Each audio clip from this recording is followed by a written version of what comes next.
కబల్టుల breaking news చూస్తున్నాం. ప్రముఖ YouTuber నా అన్వేషణ అన్వేష్ పై సైబరాబాద్ సైబర్ క్రైమ్ పోలీస్ స్టేషన్లో కేసు నమోదైంది.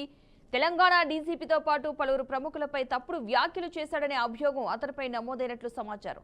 ప్రపంచ దేశాలని చుట్టేసి తెగ ఎంజాయ్ చేసేస్తూ ఆ వీడియోలను అప్లోడ్ చేస్తూ పాపులారిటీతో పాటు డబ్బులు సంపాదించుకుంటున్నాడు అన్వేష్. అయితే తాజాగా బెట్టింగ్ యాప్ల ప్రచారం పేరుతో Telangana DGP Jitender, metro MD NVS Reddy, IAS అధికారులు శాంతికుమారి, దానా కిషోర్, వికాస్ రాజు పలువురుపై 300 కోట్లు కొట్టేశారంటూ ఓ వీడియో రిలీజ్ చేశారు. దీనిపై స్పందించిన పోలీసులు అన్వేష్ తప్పుడు సమాచారం ప్రచారం చేశారంటూ పోలీసులు సుమోటోగా ఎఫ్ఐఆర్ నమోదు చేశారు.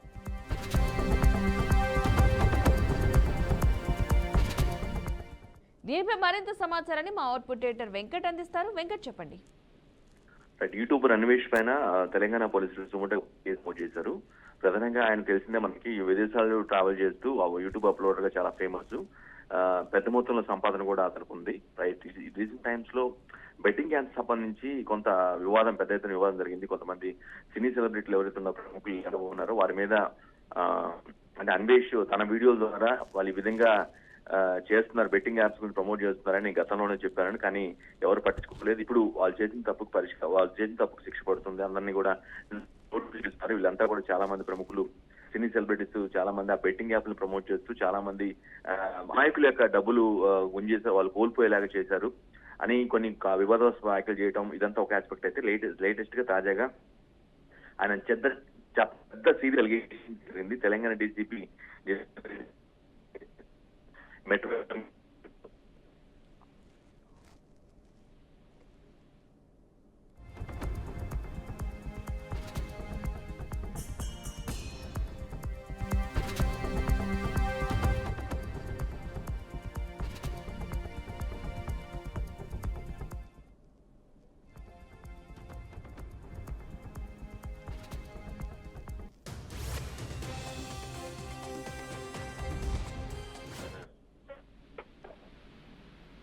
యూట్యూబర్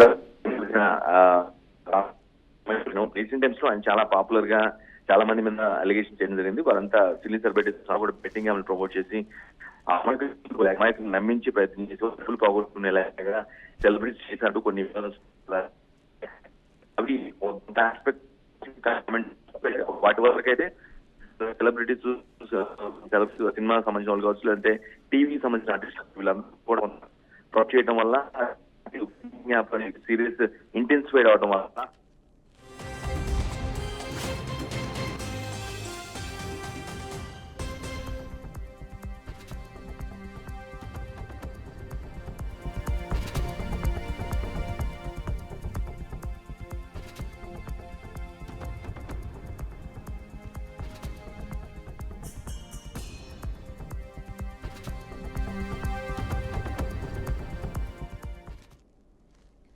ప్రముఖ యూట్యూబర్ నా అన్వేషణ అన్వేష్ పై సైబరాబాద్ సైబర్ క్రైమ్ పోలీస్ స్టేషన్లో కేసు అయితే నమోదైంది. తెలంగాణ డీజీపీతో పాటు పలువురు ప్రముఖులపై తప్పుడు వ్యాఖ్యలు చేశాడనే అభియోగం అతనిపై నమోదైనట్లుగా సమాచారం. ప్రపంచ దేశాలని చుట్టేస్తూ తెగ ఎంజాయ్ చేసేస్తూ ఆ వీడియోను అప్లోడ్ చేస్తూ పాపులారిటీతో పాటు డబ్బులు సంపాదించుకున్నాడు అన్వేష్. అయితే తాజాగా బెట్టింగ్ యాప్ల ప్రచారం పేరుతో Telangana DGP Jitender, metro MD NVS Reddy, IAS అధికారులు శాంతికుమారి, దానా కిషోర్, వికాస్ రాజ్ పలువురు 300 కోట్లు కొట్టేశారంటూ ఓ వీడియో రిలీజ్ చేశారు. ఇక దీనిపై స్పందించిన పోలీసులు అన్వేష్ తప్పుడు సమాచారం ప్రచారం చేశారంటూ పోలీసులు సుమోటోగా ఎఫ్ఐఆర్ నమోదు చేశారు.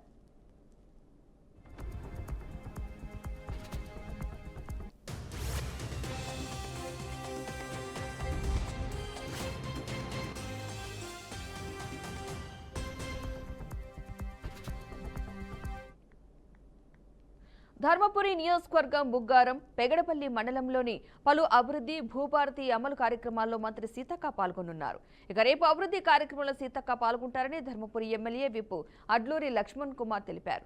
బీఆర్ఎస్ హయాంలో ధరణితో నష్టపోయి రైతులు ఇబ్బంది పడ్డారని, భూభారతిలో సమస్యలు తొలగిపోనున్నాయని అన్నారు. ఇక బుగ్గారం మండలంలో పైలట్ ప్రాజెక్టు కింద భూభారతి చట్టం అమలుకు శ్రీకారం చుట్టనున్నామని తెలిపారు. కాంగ్రెస్ ప్రభుత్వం రైతులకు పెద్దపీట వేసిందని అన్నారు. ఎన్నికల ముందు గ్రామాల పిసిసి అధ్యక్షులు తిరిగినప్పుడు అనేక గ్రామాల్లో కూడా ఈ ధరణికి సంబంధించినటువంటి బాధితులు, ధరణి చట్టం వల్ల నష్టపోయిన వారు ఎందుకంటే ధరణి చట్టం నష్టపోయిన వారికి ఏంటంటే ఉదాహరణకు నేనే ఒక శాసనసభ్యుడిగా చెప్తున్నా. ధర్మపురి నియోజకవర్గంలో ధర్మారం మండలం ఉంటుంది. ఒక వందలాది ఎకరాల ఉన్న భూస్వామి వెనుకట సాదా కాగితాల మీద భూమి అమ్మడం జరిగింది. ఎవరైతే కొనుక్కున్న వాళ్ళు కబ్జా కాలం వచ్చింది, అనుభవ కాలం, కబ్జా కాలంలో ఆ సాదా కాలం మీద కొనుక్కున్న వాళ్ళ పేర్లు మొత్తం ఉండేది, కుటుంబం పేర్లు మొత్తం కూడా. ఇది అనుకున్నాడు అనుభవకాలు కబ్జా కాలం నా పేరు ఉన్నది కదా, నాకేమి ఇబ్బంది లేదనుకుని చెప్పి సంవత్సరాల కొద్ది అయినా ఆయన కొడుకు కల్టివేషన్ చేసుకుంటున్న భూములు చాలా అత్యంత విలువగల భూములు అయినాయి ధర్మారంలో. అనుకోకుండా ఈ ధరణి చట్టాన్ని వచ్చింది. ధరణి చట్టం వచ్చిన తర్వాత రాష్ట్రంలో ఎంత బాధాకరం అంటే తెలంగాణ రాష్ట్రంలో కూడా అసలు అనుభవ కాలం కబ్జా కాలం మొత్తం తీసేసింది. మొత్తం తీసేస్తే ఎవరైతే వాళ్ళ తాతలు వాళ్ళు ఉన్నటువంటి సాదా కాలం అమ్మినటువంటి ఆ పట్టదారి పేరు ధరణిలోకి వచ్చింది. ఆయన ఊరు అయిపోయింది డాక్యుమెంట్ ప్రకారంగా. 20-25 సంవత్సరాలు 30 సంవత్సరాలకి వెళ్ళి కష్టపడి పొలం దున్నుకొని ఆ పొలం వడ్లు పండించుకున్నటువంటి రైతుకు హక్కు కోల్పోయాడు. హక్కు కోల్పోయాక వాళ్ళ తండ్రి దగ్గర సాదా కాయం తీసుకుంటే కొడుకులు పోయి హైదరాబాద్ ఉంటే పోయి అడిగితే మేము ఏం మార్కెట్. నాంపల్లిలోని బీజేపీ రాష్ట్ర కార్యాలయంలో కిషన్ రెడ్డి సవాల్ చేశారు. కాంగ్రెస్ ప్రభుత్వం చేసిన కులగణన సర్వేపై తీవ్ర విమర్శలు చేశారు. రాష్ట్ర ప్రభుత్వం కుల సర్వే మాత్రమే చేసింది, ఏ సర్క్యులర్ చూసినా సర్వే అని మాత్రమే ఉంటుందని అన్నారు. ప్రతిష్టాత్మకంగా చేశామని గొప్పగా చెప్పుకుంటున్న ఆ సర్వే కూడా తూతు మంత్రంగానే చేశారని ఎద్దేవా చేశారు. కాంగ్రెస్ నిర్వహించిన సర్వేపై చర్చకు తాము సిద్ధమని ప్రకటించారు. రాష్ట్రంలో ఉన్నది చేతల ప్రభుత్వం కాదని మాటల ప్రభుత్వమని విమర్శించారు.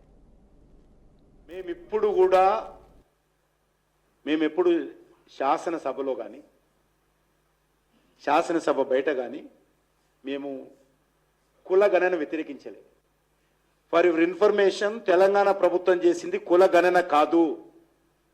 ఇది తప్పుడు ప్రచారం జరుగుతూ ఉంది. తెలంగాణ ప్రభుత్వం తీసినటువంటి ఏ సర్కులర్లో కుల గణన అని లేదు, క్యాస్ట్ సర్వే అని మాత్రమే ఉంది. ఇప్పుడు మాటల్లో తప్పుడు మాటలు మాట్లాడుతున్నారు. వాళ్ళు కుల గణన చేయలేదు, క్యాస్ట్ సర్వే మాత్రమే చేశారు. అది కూడా తూతూ మంత్రంగా నామమంత్రంగా చేశారు. ఏ రోజు కూడా దాన్ని కూడా భారతీయ జనతా పార్టీ వ్యతిరేకించలేదు. పక్కా చేయాలని కోరాము, పకడ్బందీగా చేయాలని కోరాము, బీసీలకు న్యాయం జరిగే విధంగా చేయాలని కోరాము. బీసీలకు అన్యాయం చేసే విధంగా మత ప్రాతిపాదికన ముస్లింలను బీసీలలో జోడించొద్దని కోరాము. అంతే తప్ప మేము ఎప్పుడు కూడా కులగణను వ్యతిరేకించలేదు. ఈరోజు కులగణన అంటే భారత రాజ్యాంగంలో ఉన్నటువంటి చట్టం ప్రకారము చెయ్యాలి, ఆ ప్రాతిపాదికనే చేసేటువంటి అధికారం. ఈరోజు భారత ప్రభుత్వం ఈ యొక్క కులగణన చట్టం ఆధారంగా ఈ యొక్క బీసీ సెన్సస్ ఏదైతే పాపులేషన్ సెన్సస్ చేయబోతున్నామో అదే సందర్భంగా పక్కాగా ఈ దేశంలో లంబాడి ఏరియాలో ఉన్నటువంటి ఇల్లు కావచ్చు, ఏజెన్సీ ఏరియాలో ఉండే ఇల్లు కావచ్చు, హైదరాబాద్లో పెద్ద పెద్ద అపార్ట్మెంట్స్ కావచ్చు, ఎక్కడైనా సరే మారుమూల ప్రాంతాలు కానీ ప్రతి ఒక్క వ్యక్తిని. హిందూపూర్ ఎమ్మెల్యే పద్మభూషణ్ అవార్డు గ్రహీత బాలకృష్ణ సన్మాన సభకు భారీ స్థాయిలో ఏర్పాట్లయితే జరుగుతున్నాయి. పట్టణంలోని ఎంజీఎం హై స్కూల్ గ్రౌండ్ లో 3 ఎకరాల విస్తీర్ణంలో సభ జరిపేందుకు స్థానిక టీడీపీ నాయకులు, అభిమాన సంఘం నాయకులు ఏర్పాట్లు చేశారు. కానీ వీని ఎరుగని రీతిలో భారీగా జన సమీకరణ చేసే పనిలో టీడీపీ కేడర్ నిమగ్నమయ్యారు. 25,000 మంది కూర్చోవడానికి ఏర్పాట్లు చేస్తున్నారు. ఎమ్మెల్యే బాలకృష్ణ నేరుగా స్టేజ్ మీదకి వెళ్లేందుకు ప్రత్యేక ర్యాంప్ ఏర్పాటు చేశారు. సన్మాన సభకు మంత్రి సవితతో పాటు పలువురు ఎమ్మెల్యేలు హాజరు కానున్నారు.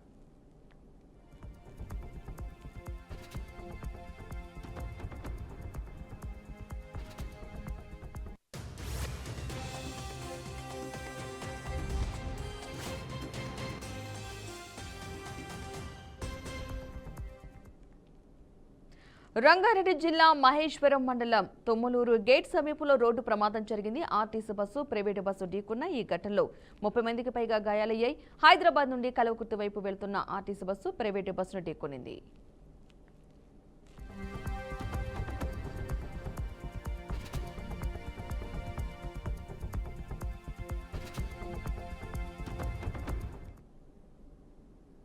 భారత్ పాక్ ఉద్రిక్తతల వేళ మరో కీలక పరిణామం చోటు చేసుకుంది. రాజస్థాన్లోని భారత పాక్ సరిహద్దులో బోర్డర్ సెక్యూరిటీ ఫోర్స్ ఒక పాక్ రేంజర్ను అదుపులోకి తీసుకుంది. సరిహద్దు దాటి అనుమానాస్పదంగా తిరుగుతూ ఉండటంతో పట్టుకున్నట్లుగా తెలుస్తోంది. అయితే పొరపాటున బోర్డర్ దాటి వచ్చాడా లేక ఉద్దేశపూర్వకంగానే చొరబడ్డా అనే వివరాలపై అధికారులు పాక్ సైనికుడిని విచారిస్తున్నట్లుగా తెలుస్తోంది. ఈ ఘటన తర్వాత సరిహద్దు వద్ద భద్రతను కట్టుదిట్టం చేశారు. ఎల్ఓసి వద్ద ఉన్న పరిస్థితి ఇక్కడ లేదు. అయితే ఉద్రిక్తతల వేళ చొరబాటు జరగడంతో ఆందోళన నెలకొంది. కాగా పాక్ రేంజర్లు సైతం కొద్ది రోజుల క్రితం సరిహద్దు దాటిన ఓ బీఎస్ఎఫ్ జవాన్ను తమ అదుపులోకి తీసుకున్నారు. ఆ తర్వాత ఇరు దేశాల మధ్య ఫ్లాగ్ మీటింగ్ జరిగినప్పటికీ బీఎస్ఎఫ్ జవాన్ను ఇంకా పాక్ విడిచిపెట్టలేదు. దీంతో ప్రస్తుత పరిస్థితుల్లో భారత్ ఎటువంటి నిర్ణయం తీసుకుంటుందనేది ఉత్కంఠగా మారింది.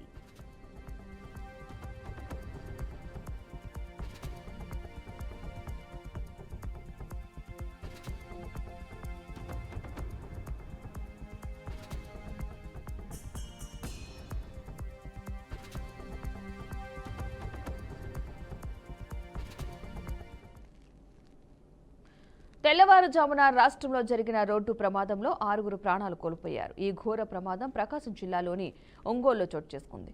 ఒంగోలు సమీపంలోని కిమ్స్ ఆసుపత్రి వద్ద రహదారిపై కోడిగుడ్లతో వెళ్తున్న లారీ అదుపు తప్పి బోల్తా పడింది.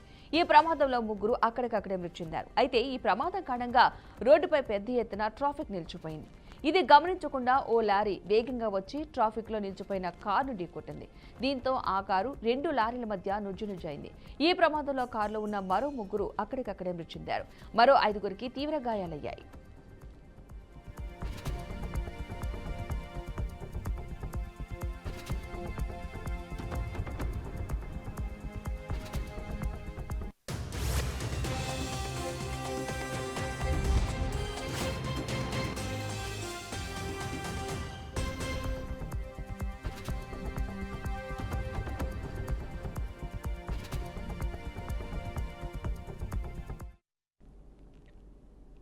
వైఎస్ఆర్సీపీ నాయకుడు బోరుగడ్డ అనిల్ కుమార్ కు బెయిల్ మంజూరవడం జిల్లా రాజకీయాల్లో తీవ్ర చర్చనీయాంశంగా మారింది. సీఎం చంద్రబాబు, నారా లోకేష్, పవన్ కళ్యాణ్ దూషించిన వ్యాఖ్యల నేపథ్యంలో అనంతపురం 4వ పట్టణ పోలీస్ స్టేషన్లో కేసు నమోదైంది. ప్రస్తుతం అనంతపురం జిల్లా రెడ్డిపల్లిలో ఉన్న అనిల్ గతంలో 3వ పట్టణ పోలీస్ స్టేషన్ పరిధిలో పోలీసులను బెదిరించారన్న ఆరోపణలపై కూడా కేసులు ఉన్నాయి. తాజాగా చంద్రబాబుపై చేసిన వ్యాఖ్యల కేసులో బెయిల్ కోసం నారాయణ రెడ్డి తరపున పెట్టిన పిటిషన్ను ఛార్జిషీటు నమోదు చేయడానికి ముందు రోజు దాఖలు చేశారన్న కారణంతో కోర్టు తొలుత తిరస్కరించింది. అయితే జిల్లా కోర్టులో సవాల్ చేసిన అనంతరం బెయిల్ మంజూరైంది. చట్ట ప్రకారం 90 రోజుల్లోగా ఛార్జిషీటు ఫైల్ చేయాల్సిన అవసరం ఉండగా 4వ పట్టణ పోలీసులు ఎందుకు జాప్యం చేశారన్న ప్రశ్నలే ఇప్పుడు విమర్శలకు దారితీస్తున్నాయి. ఇంతవరకు బోరుగడ్డ అనిల్ కు పరోక్షంగా ఏవైనా రాజకీయ సహకారాలు ఉన్నాయా, అధికార యంత్రాంగంలో ఎవరో సహకరిస్తున్నారా అనే అనుమానాలు రేకెత్తుతున్నాయి.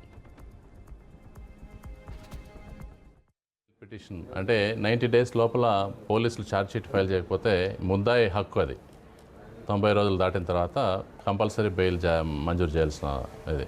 హైకోర్టులో రెగ్యులర్ బెయిల్ పిటిషన్ దాదాపు 3 నెలలుగా పెండింగ్ ఉంది.